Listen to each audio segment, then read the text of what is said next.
My wife snapped. I'm done being a wife. Deal with it.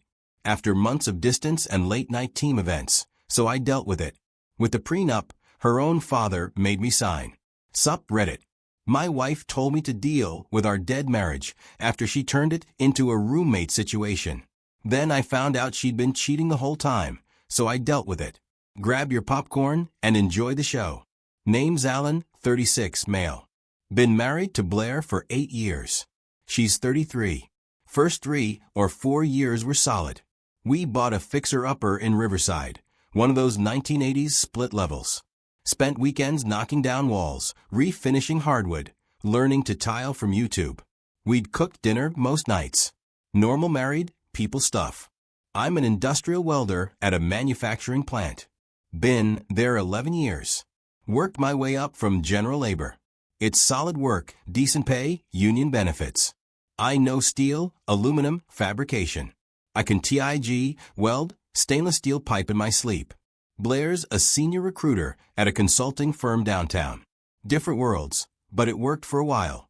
She'd tell me about placing candidates. I'd tell her about the who nearly blew up the acetylene tanks. We had our thing going. Around year 4, stuff started changing. She got promoted to lead recruiter, started pulling crazy hours, more networking events, more late nights at downtown restaurants with colleagues. I picked up overtime welding custom projects. So, at first I didn't think much of it. We were both grinding, but the distance grew. Our routine started crumbling. Dinner together went from nightly to occasional to me eating frozen pizza alone at 10 p.m. while she texted that she was networking with clients. Date nights I'd planned would get canceled last minute. I'd book tickets to a concert she'd been talking about for weeks, clear my calendar, tell my supervisor I needed the night off, and then get a text 3 hours before showtime that she had to attend some work thing. Except I'd see it on her Instagram later that night. Her and 6 coworkers at some rooftop restaurant downtown. I tried to be understanding. She had goals, ambition. I wasn't going to be that husband who held her back. But it wasn't just the schedule. She changed. The way she looked at me changed. Used to be she'd smile when I came home covered in metal dust and welding flash burns. Now she barely looked up. I'd walk through the door and get maybe a glance before she went back to her phone. The real change came when Tatiana showed up about 18 months ago. Tatiana worked at Blair's firm, some senior consultant position. Divorced 3 times by 45, always talking about not needing men and living your best life. She started coming over all the time, or they'd video chat for hours. I'd be in the garage working on a project, and I'd hear them through the window. You make more than him anyway. Blue-collar guys have no drive. You're wasting your potential in a dead-end marriage. Every time Blair hung out with Tatiana, she'd come back colder. Started saying stuff like, I need to prioritize myself. And I refused to settle anymore. I didn't even know what she thought she was settling for. I did my own laundry, cooked half the time, and maintained everything in the house. I tried everything to save us, booked a lakeside cabin weekend. She can-led the morning we left for some conference. I suggested we talk. She said I was overthinking. I brought home her favorite takeout. She'd eat it scrolling her phone. Nothing worked. Our intimate life went from regular to occasional to non-existent over 6 months. She moved into the spare bedroom. I'd wake up at 3 a.m. and hear her laughing on the phone. When I asked to, she'd snap it was a West Coast placement. The house became a storage unit where we kept our stuff and occasionally ran into each other. I kept thinking it was temporary, but normal never came back. My older sister Fiona called around this time. She's 39, pharmaceutical sales, sharpest tongue in 3 counties. She'd always been skeptical of Blair. When I mentioned things were rough, she didn't hold back. Your wife's checked out, bro, wake up. I told her she was being dramatic. She laughed and said I'd apologize later. Turns out she was right. 7 months ago, it had been 10 weeks since we'd been intimate. I finally decided to address it. I waited until Saturday morning. She was in the kitchen, scrolling her phone. I sat down across from her. We need to talk about what's happening with us. She didn't even look up. What about it? I laid out calmly. We're roommates who split expenses. You moved into the spare room months ago. We haven't been intimate in over 2 months. We barely talk anymore. I don't know what we're doing." She set her phone down. Her face was blank. "I'm not sleeping with you anymore. Deal with it. I don't care either way. I'm done pretending to be some housewife for a guy who can't give me the life I deserve. The life she deserves. I'm paying half the mortgage, doing half the housework, maintaining everything she breaks or ignores, fixing the disposal when she jams it, unclogging the drains, changing the furnace filters, and apparently that's not good enough for her. No emotion, no explanation beyond that insult." I looked at her. She seemed satisfied, like she'd won something I didn't know we were fighting over. "All right," I said. "I'll deal with it." She nodded, picked up her phone, and walked back to her room. That was it. She probably thought I'd finally accepted her new setup, that I'd just keep living there, paying half the mortgage, maintaining my side of the house, staying out her way while she did whatever she wanted with whoever she wanted. She had no clue what I meant by deal with it. That night, I called Dante, best friend since we were 16. He's a heavy equipment operator, straightforward guy. I told him everything. He listened, then said exactly what I needed to hear. "Get out before you lose your mind. You can crash in my spare room." I packed a duffel bag that night. Clothes, toiletries, laptop, tools.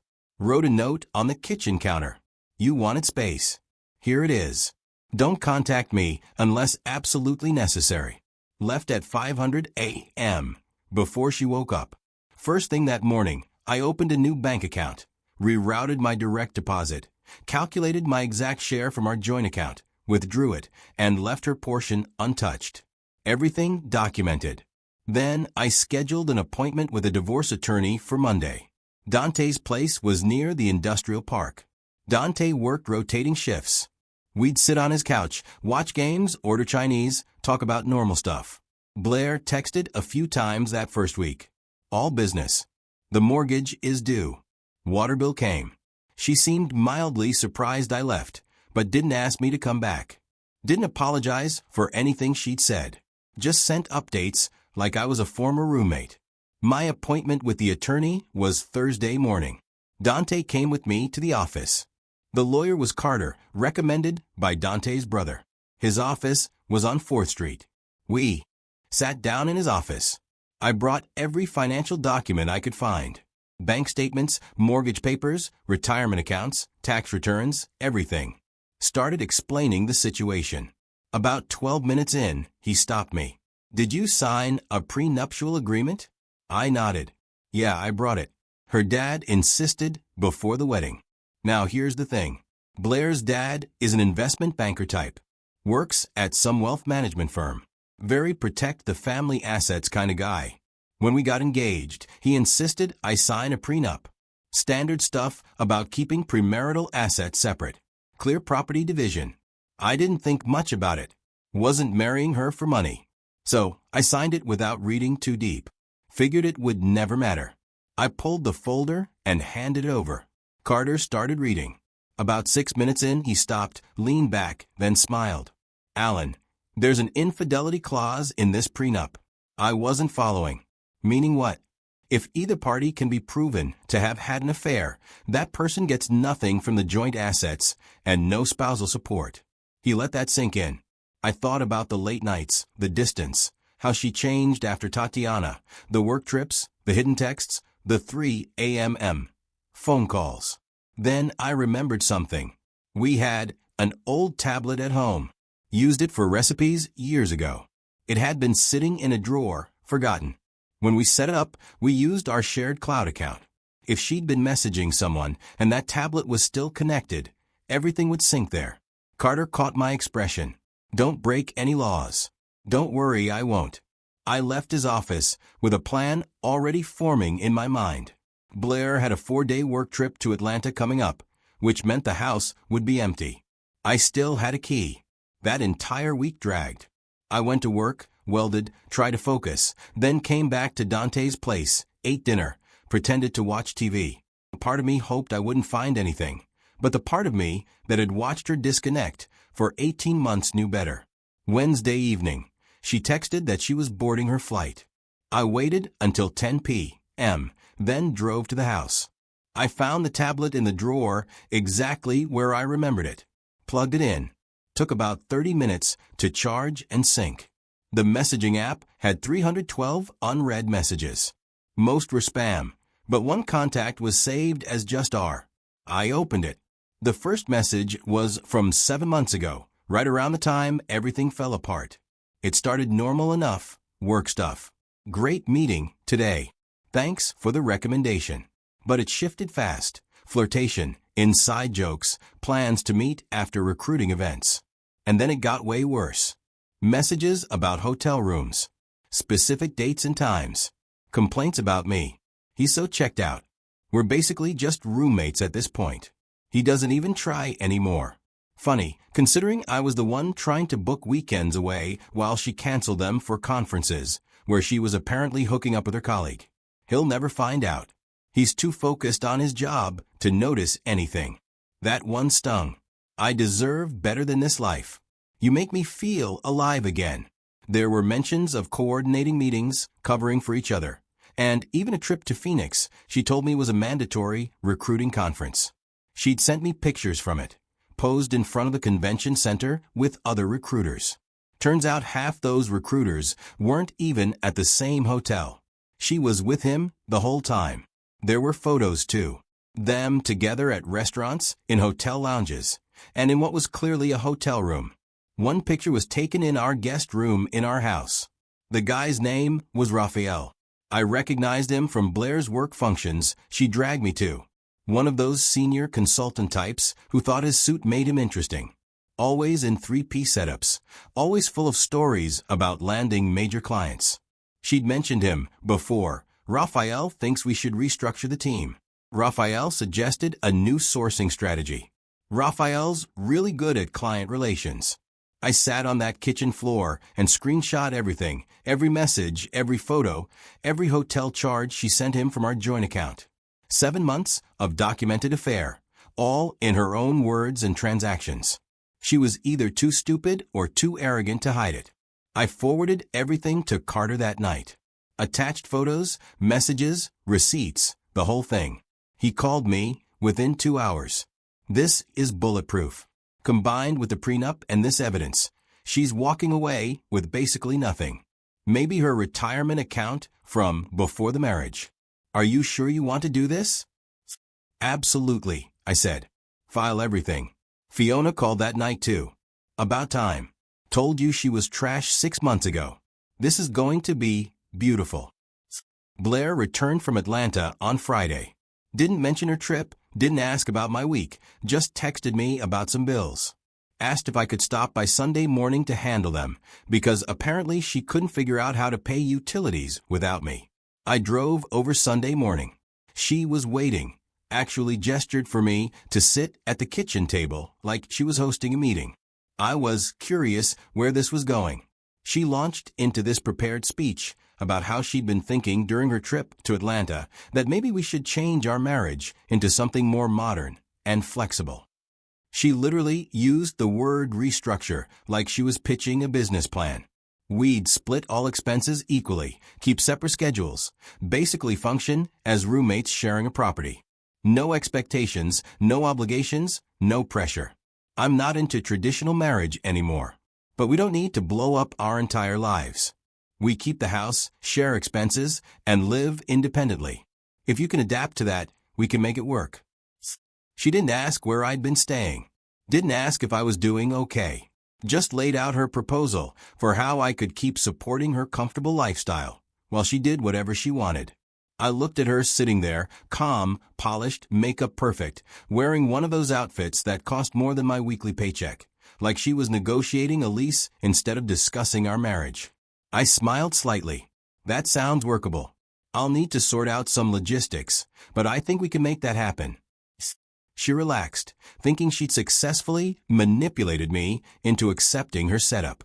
What she had no idea about was that Carter was finalizing the divorce filing at that exact moment. We were submitting Monday morning, with every piece of evidence neatly organized.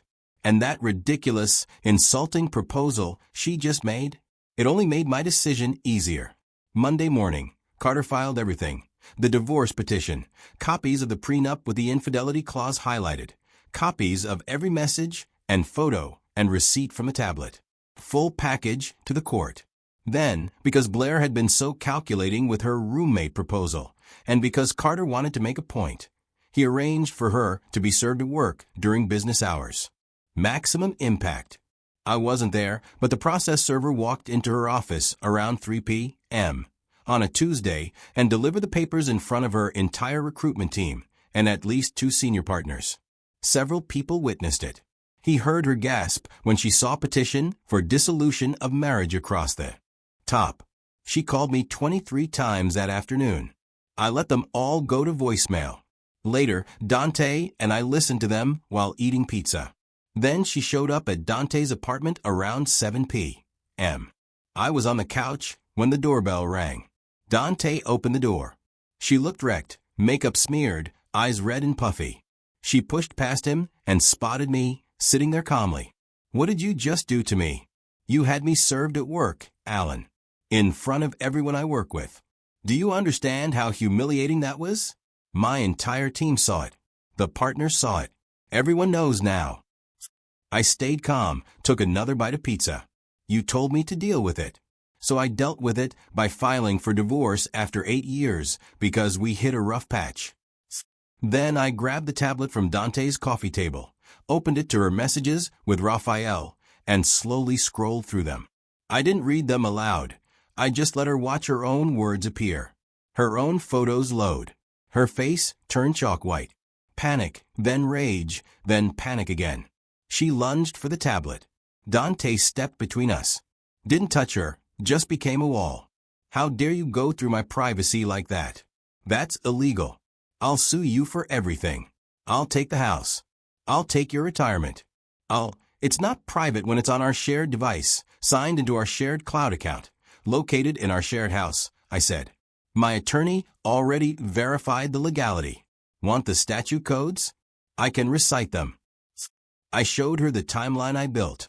She couldn't dispute any of it because it was all her own documentation, her own words, photos, transactions. "Alan, please." It meant nothing.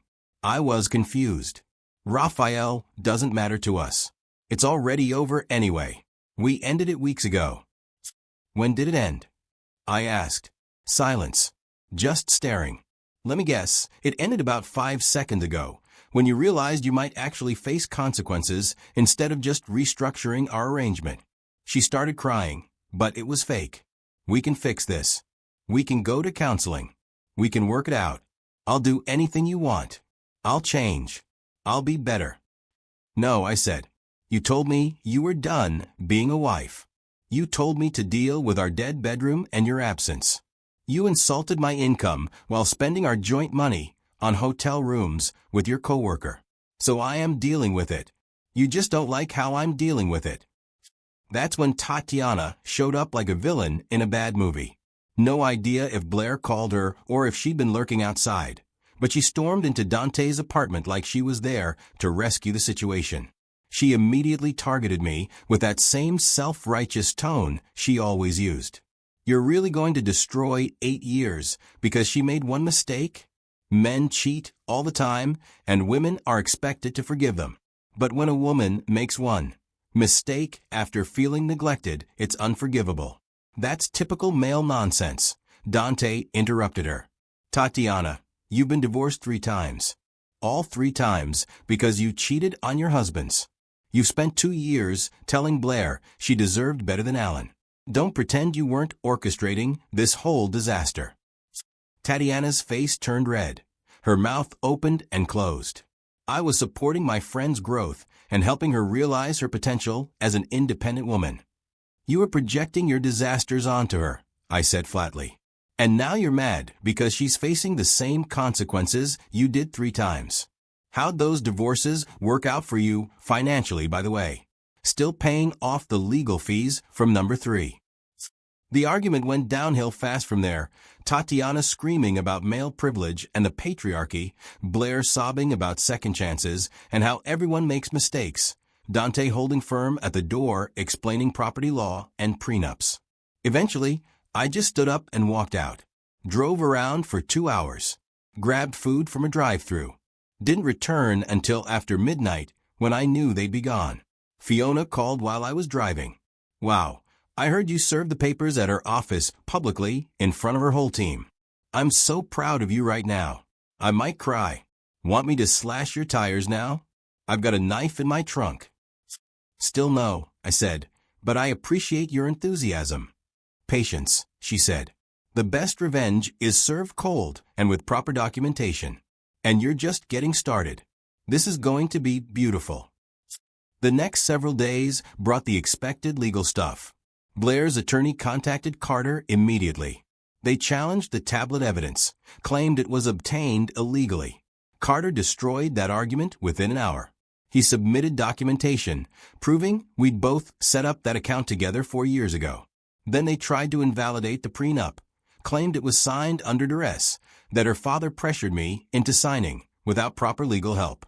Carter produced notarized documentation from the signing, witness statements from 3 people, time-stamped emails where I confirmed receiving legal advice. Everything completely airtight. Her dad's attorney had been thorough when drafting it. What killed their position was the infidelity clause.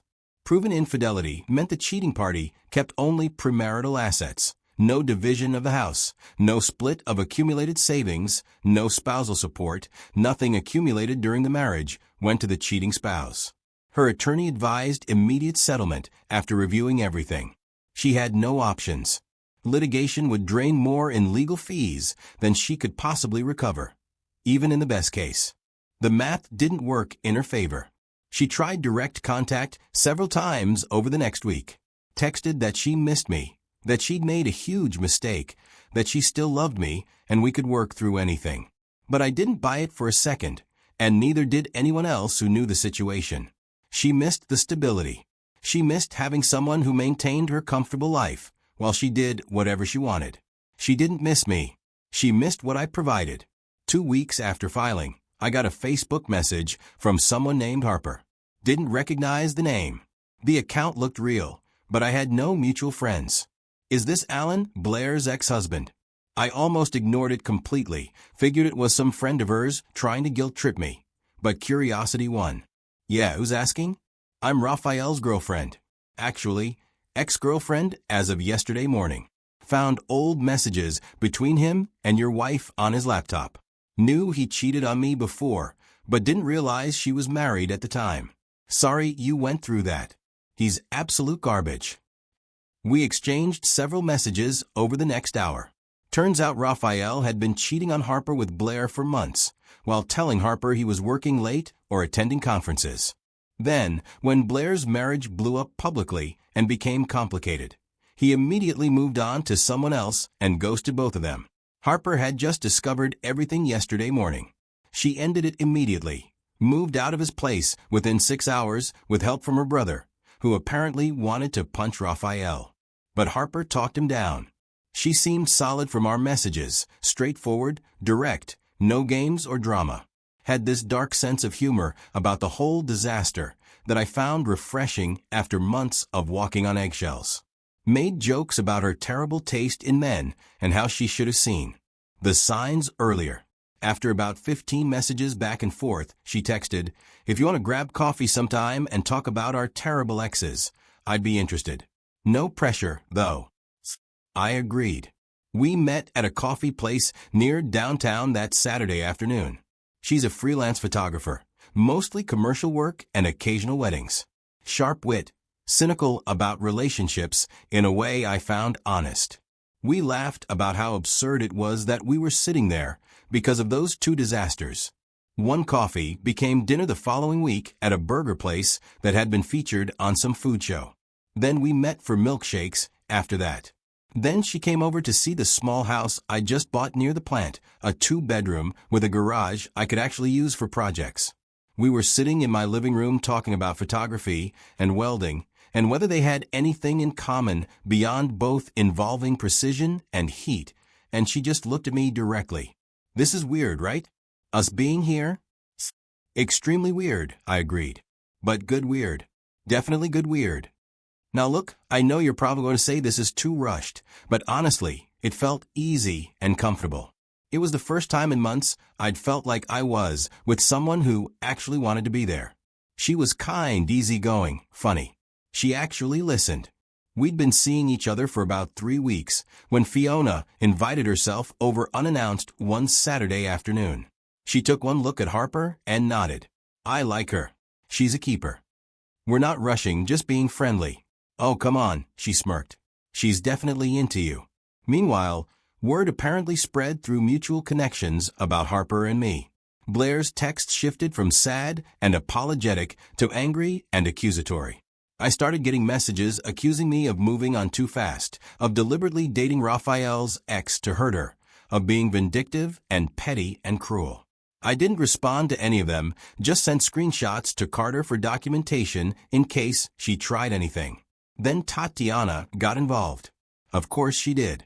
She sent me this long message about how I was clearly just using Harper to get revenge on Blair and Raphael. How I was proving that men can't handle women having agency and independence. Standard Tatiana propaganda that blamed everyone but the people who actually cheated. I showed it to Harper. She read it twice. Want me to respond? She asked. Go for it. She typed back without hesitation.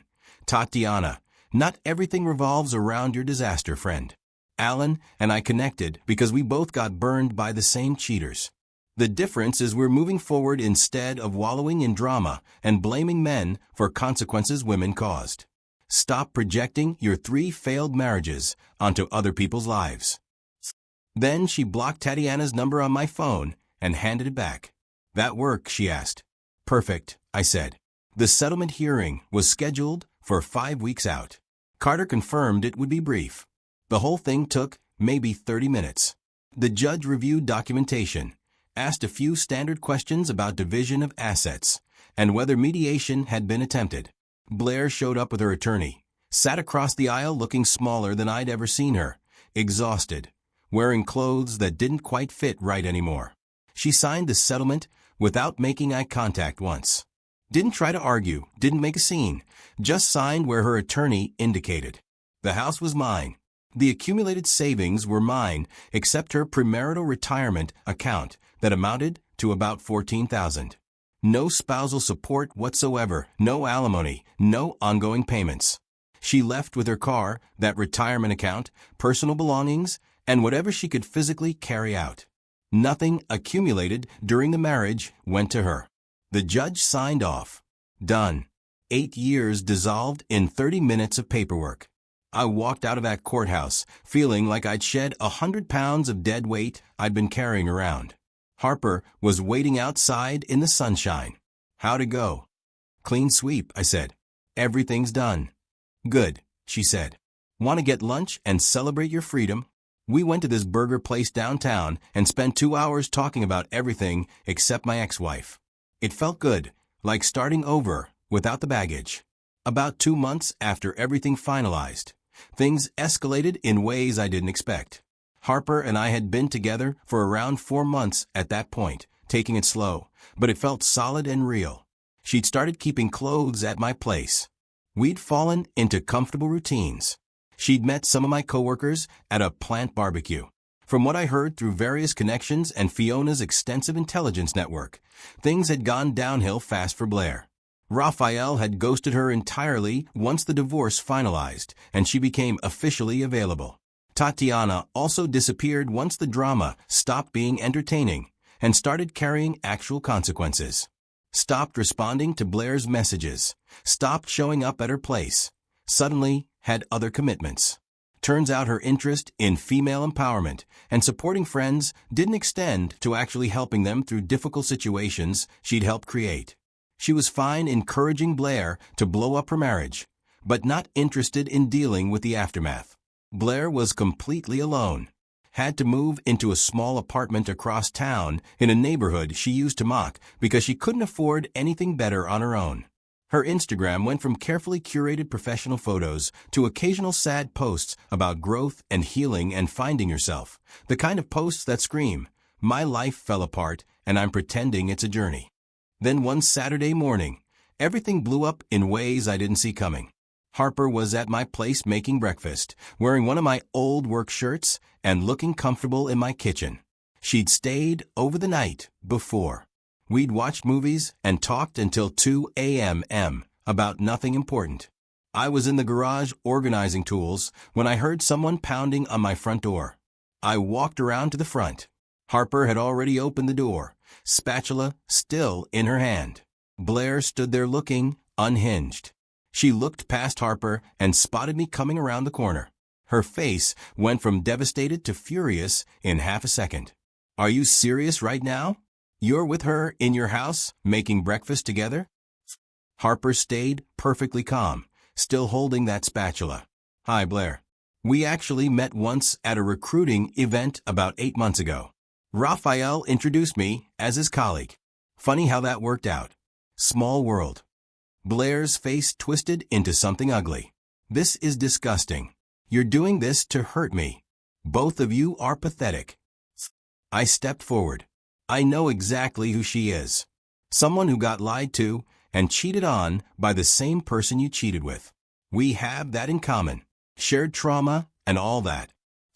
"This is sick," Blair said, her voice getting louder. "You moved on in like 2 seconds. 8 years together and you're just over it. You're trying to hurt me." "Actually," Harper said calmly, "not everything is about you. Alan and I connected because we both got burned by the same 2 people. The difference is we're moving forward with our lives instead of showing up at people's houses on Saturday mornings having meltdowns. You should try moving forward instead." Blair completely lost it. Started screaming about how I'd ruined her life, how I'd humiliated her at work, how she'd. "Because of me." Harper stayed calm, which seemed to make Blair even more mad. Then Blair made a critical mistake. She shoved Harper hard in the chest. Big mistake. Harper, who I'd learned over the past 4 months, used to compete in amateur kickboxing tournaments for 3 years and had a 12-3 record. Didn't even blink. Just caught Blair's wrist mid-shove. "Don't," Harper said simply, her voice carrying an edge that suggested she wasn't bluffing. Blair tried to swing at her with her other hand, apparently committed to the worst decision she'd made all morning. Harper blocked it easily, like she was swatting away a mosquito, then swept Blair's legs out from under her in one smooth motion. Blair hit my front porch hard, landing flat on her back with a sound that probably woke up my neighbors. "Get up and leave," Harper said. "Or I call the police, and you can explain to them why you assaulted someone on their own property." Blair scrambled up, still screaming. "You beach. How dare you?" She lunged at Harper again, which showed either impressive commitment to bad decisions or complete lack of strategic thinking. Probably both. Harper sidestepped easily, grabbed Blair's arm, and used her momentum to pin her face first against my garage door. "We're done here," Harper said. "You're going to walk to your car, get in, and drive away, or I'm calling the cops and pressing charges for assault and trespassing. Your choice. Make it quick because my eggs are getting cold." She let Blair go. Blair staggered back, breathing hard, mascara and tears all over her face. She looked at me like she was waiting for me to step in on her behalf, rescue her from the consequences of her own actions. "So what? You're going to stand there while your beach attack me? You're such a jerk?" I just shrugged. "Well, you heard her. Also, you're on my property uninvited. That's trespassing. I'd leave before I decide to call the police myself." She stood there for another few seconds, probably trying to decide if pride or self-preservation mattered more. Self-preservation won. She turned and stumbled to her car, which was parked halfway on my lawn, completely blocking my driveway. Peeled out like she was fleeing a crime scene. Left tire marks on the street. Harper turned to me. "Sorry about that. Didn't want to make a scene in your neighborhood, but she shoved me first. That's legally self-defense." "That was the least sorry-looking apology I've ever seen," I said. She grinned. "Yeah, I'm not that sorry. Want to finish breakfast?" Fiona called about an hour later. "Someone recorded that whole thing and sent it to me. Just watched your girlfriend handle your ex-wife on your front porch like it was a casual Tuesday morning. Best thing I've seen in years. I'm getting this framed. Going to hang it in my living room next to my pharmaceutical sales awards. Please don't, I said. Too late. Already ordered an 8 by 10 print. Might get a canvas version for the office too. You're the worst person I know, I said. And yet you still answer my calls immediately, which means you love me, she said. Tell Harper she's officially invited to Thanksgiving and Christmas. She's family now. A few days later, I got one final text from Blair. Just wanted you to know I'm filing charges against your girlfriend for assault. My lawyer says I have a strong case. Enjoy defending that in court. I forwarded it to Carter immediately, who'd become a permanent fixture in my contacts list at this point. He responded within 10 minutes. Tell her to go ahead. I have video from 3 different neighbors who recorded the entire incident from multiple angles. Shows her starting the physical contact twice, and your girlfriend defending herself proportionally. If she files, I'll countersue for harassment, trespassing, and assault. She won't win. She'll lose money she doesn't have and what little credibility she has left. Forward this exact message to her. I sent Blair Carter's exact response word for word. Never heard from her again after that. 3 months later, Harper and I are still together. She gets me in ways Blair never did or tried to. Doesn't look down on blue-collar work like it's beneath her. Doesn't treat me like a placeholder while she looks for something better. She actually thinks welding is cool. Asks questions about projects. Came to watch me work once and thought it was interesting. Appreciates that I can build things with my hands. Fiona loves her, which is basically the highest endorsement possible in my world. Dante approves completely, which also matters since he's been there through everything. Life's good, calm. Exactly what I needed after years of walking through a minefield disguised as a marriage. Found out through mutual connections and Fiona's intelligence network that Blair had to move back in with her parents after burning through her savings in 6 months.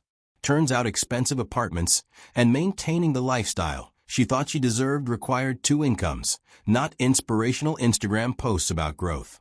Who knew? Tatiana's working on divorce number 4. Somehow found a 4th person willing to marry her despite the obvious pattern and 3 previous disasters. Meanwhile, I'm in my garage welding custom furniture pieces on weekends that people actually pay decent money for. Harper's booking photography gigs consistently, building her client base, doing work she's proud of.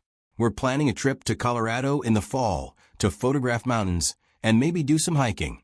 Turns out the best revenge is just building a better life than they ever expected you to have. Living well while they spiral. And sometimes, if you're lucky, you find someone who not only understands exactly what you went through, but can also handle themselves when your unhinged ex shows up looking for a fight. Blair wanted me to deal with our dead marriage. So I did, just not the way she expected. That's how you deal with it. Guys, we are so close to hit 100,000 subscribers on this channel. If you are not subscribed to the channel, please consider subscribing. It really helps hit that 100,000 mark. Thanks for making this dream come.